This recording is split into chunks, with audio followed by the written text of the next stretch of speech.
and will take the name of Israel. So I felt it's not just that He will provide for my offspring what they need, everything they need, but He will mold them and call them. They will grow up knowing that they belong to God. And I thought, what could I ask? What more can I ask? You know. And then, through my conversations with people, they were reminded me that my kids are God's first. So all my worries, if I love them this much, it can't be that I love them more than God. As much as I love them, God still loves them so much more. And my concerns are His concerns too for my kids. And then, so He was asking me really to trust Him. And then, while still wrestling, I asked God, why? Why do we have to come home? Can you please confirm it? And,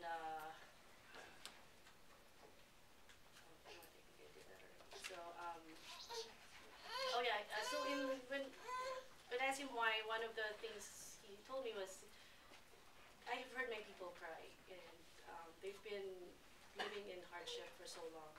It's not like I'm going to be like Moses and, go there and redeem my ankle. No, but even that He adjusted because it was overwhelming. What can I do? Who am I to, But, and I remember Him raising His voice at Moses when he kept doubting. So I said, okay, just asking.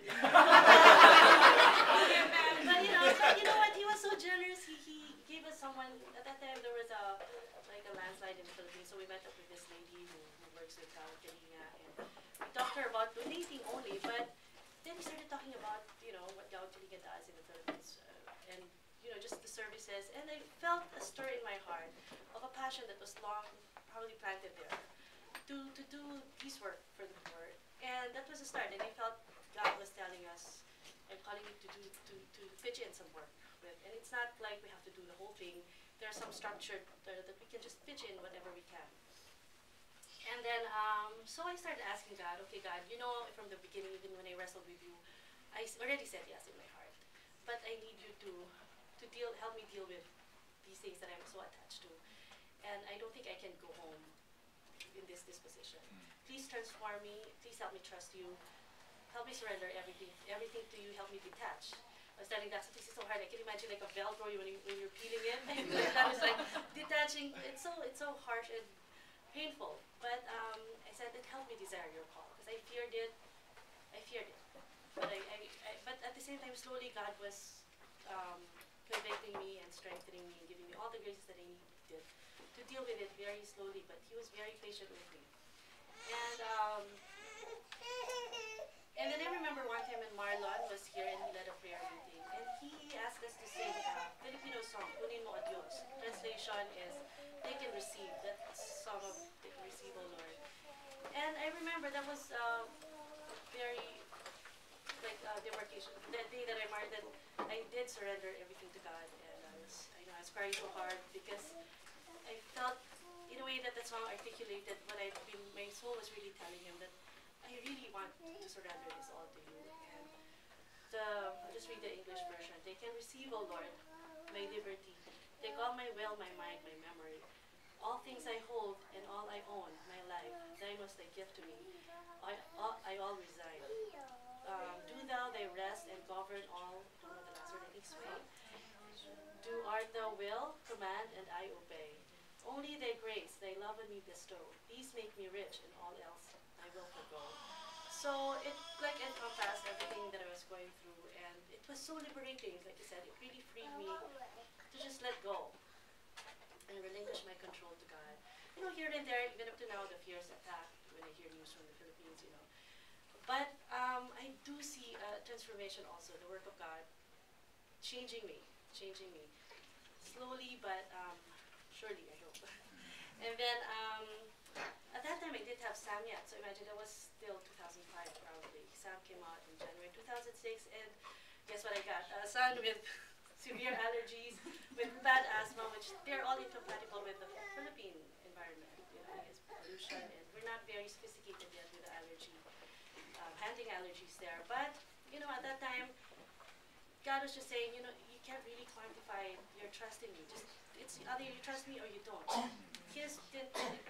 So if he has an allergy, so trust me, He'll take care of it. So even my understanding, I didn't understand, it didn't make sense, but that was trusting was all about. I learned about stewardship. He taught me also. It became more meaningful. Since I was giving up everything, might as well. It just makes it. It just means that these are really not mine. My kids are not mine. My life, my time, all my resources are not mine. So I learned slowly to. I was very stingy with money. I already shared that before. So even that, how I spend my money. Now it's always going back to how do you want me to spend this? What you give this to me for what? It was like it's just a pass through. Like, of course, sometimes there are perks. I could buy things that I want that are good. But of course, main purpose is like, is this for this purpose or for that purpose? And then it was easier for me to do these little things for him. And then okay, and then at some point I thought I was doing well. Okay, God, I'm obeying. Okay, it's still sad because I know God was asking me to give up something really good. These desires that I have in the U.S., staying in the U.S., they're not impure, they're not wrong. Like you said, some of them are fundamental. But given his call, I had to let this all go just so I can open myself to whatever desire he wants for me. And so it was hard because I was giving up something good. But God said also,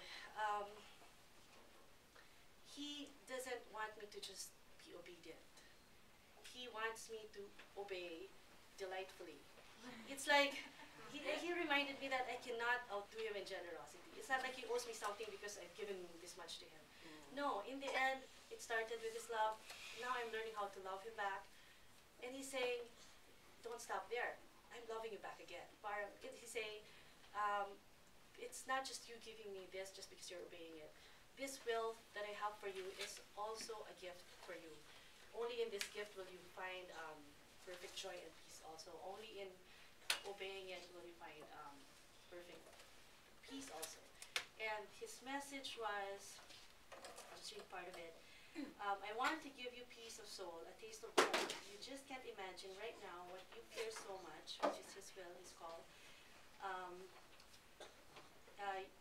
You can't imagine right now that what you fear so much has this in store for you. It's like the most valuable gift wrapped in a garbage paper, dirty paper. It attracts nobody, and nobody would even think of touching it, much more open it and claim it as his or her own.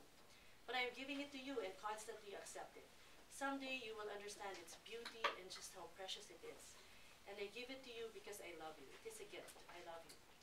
And he's saying, like, not all treasures glitter. It's like, this is a treasure. Not many people just see it. And I know you don't understand it, and he understood. But he's promising me that this is going to be good for me as well, for my soul and for my family. And he was saying that